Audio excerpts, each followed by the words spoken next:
Y en un último tema, jefe de gobierno, si me permite, quisiera preguntarle qué opinión le merece esta resolución del Instituto Electoral de la Ciudad de México, pues que de alguna manera le da la razón al candidato de opositor Taboada, respecto a que no se le vincule o que no se use el término cártel inmobiliario para referirse a él o vincularlo a ese tema. ¿Qué opinión le merece? Ya ha habido algunas personas que dicen que se afecta la libertad de expresión con esta resolución del instituto, pero además en ese mismo paquete de cosas que aprobaron en la sesión de ayer del ISM está un procedimiento administrativo sancionador contra el jefe de gobierno por posible vulneración de los principios de equidad en la contienda,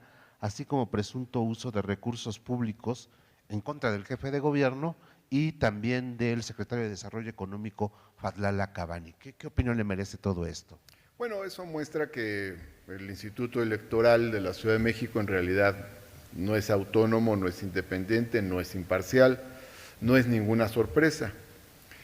Tiene que ver con la forma en que se constituyen estos órganos, porque como se designan en ciertos espacios parlamentarios, entonces se ponen de acuerdo los grupos parlamentarios y cada quien pone uno, ¿no? Entonces, en realidad, la mayoría de los consejeros, no todos, pero la mayoría responde a determinadas fuerzas políticas. Entonces, eso hace que sea muy difícil que este tipo de organismos sean imparciales.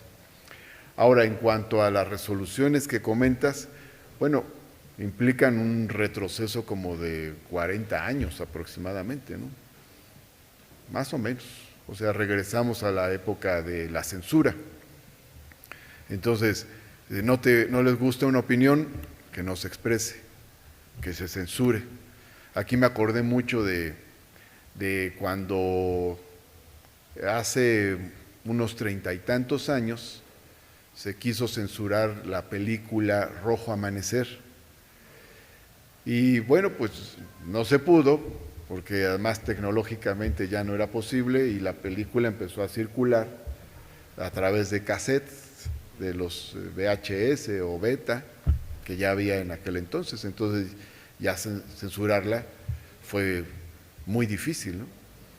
En aquellas épocas pues terminó hasta presentándose la película esa La sombra del caudillo, que estuvo tanto tiempo enlatada, pero llegan momentos en que la censura es tecnológicamente muy difícil. Esta postura del Instituto Electoral de la Ciudad de México es oscurantista, es medieval, no les gusta un pensamiento, entonces buscan censurarlo. No están de acuerdo con una opinión, entonces quieren censurarla administrativamente. Pero, pues, ¿qué va a pasar? Pues lo que va a pasar es que mucha gente que piensa así, pues ahora con más ganas lo va a difundir por redes sociales, porque podrán hacer un listado de 10 personas a las que les dictan sus famosas medidas cautelares, pero pues hay millones de habitantes en esta ciudad y pues está muy difícil que dicten medidas cautelares contra la mitad del padrón electoral o algo así, ¿no? Entonces, yo veo muy lamentable estas decisiones del Instituto Electoral de la Ciudad de México. Es una tendencia que se ha dado, esta del retroceso, de ir a la censura. No son los únicos, ya ves que otros órganos electorales de carácter federal trataron de censurar el libro del presidente Andrés Manuel López Obrador. Por eso te digo que son tiempos de oscurantismo, ¿no?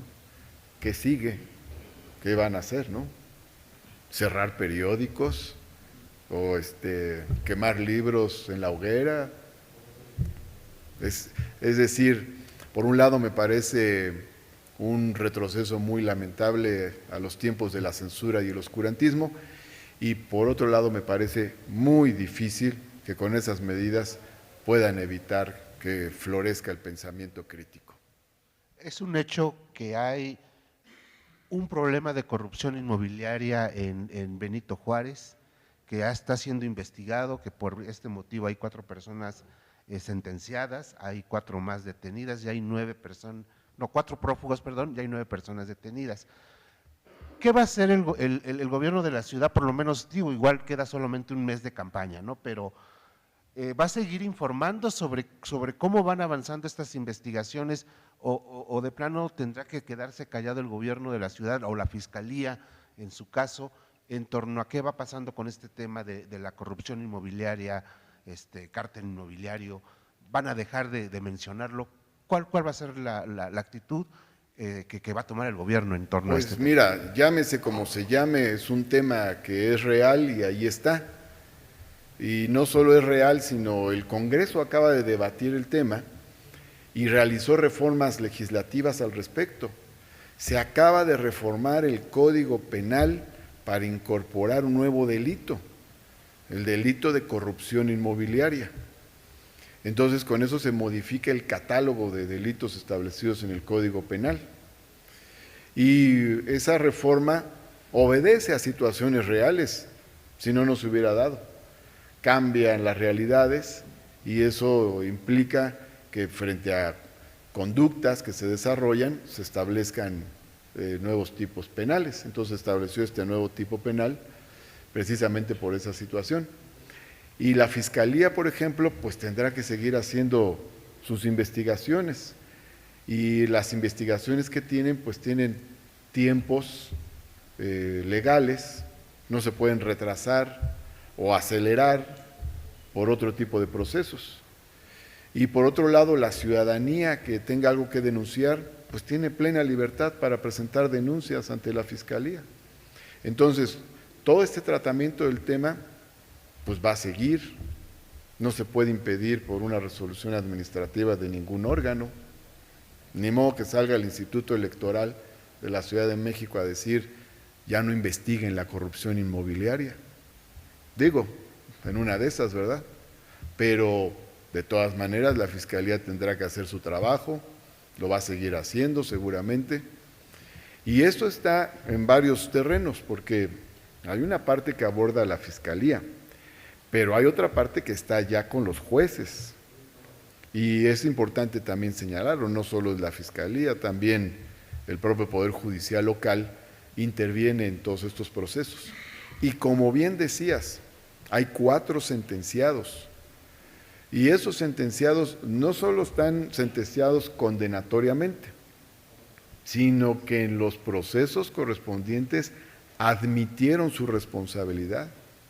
Y no solo admitieron su responsabilidad, sino que van a pagar el daño, a reparar el daño, entregándole a la Fiscalía, a las autoridades correspondientes, inmuebles por un valor que supera los 100 millones de pesos. Entonces estamos hablando de situaciones reales. Hay otros que forman parte de esta investigación, que están vinculados a proceso sin ser detenidos. Hay otros que están vinculados a proceso y están detenidos. Hay otros que han sido acusados, aunque no se han vinculado a proceso. Y hay quienes están evadidos de la justicia, que tienen citatorios y no se han presentado. Entonces, pues hay casos, hay varios casos que tienen que ver con todo este tema, ¿no?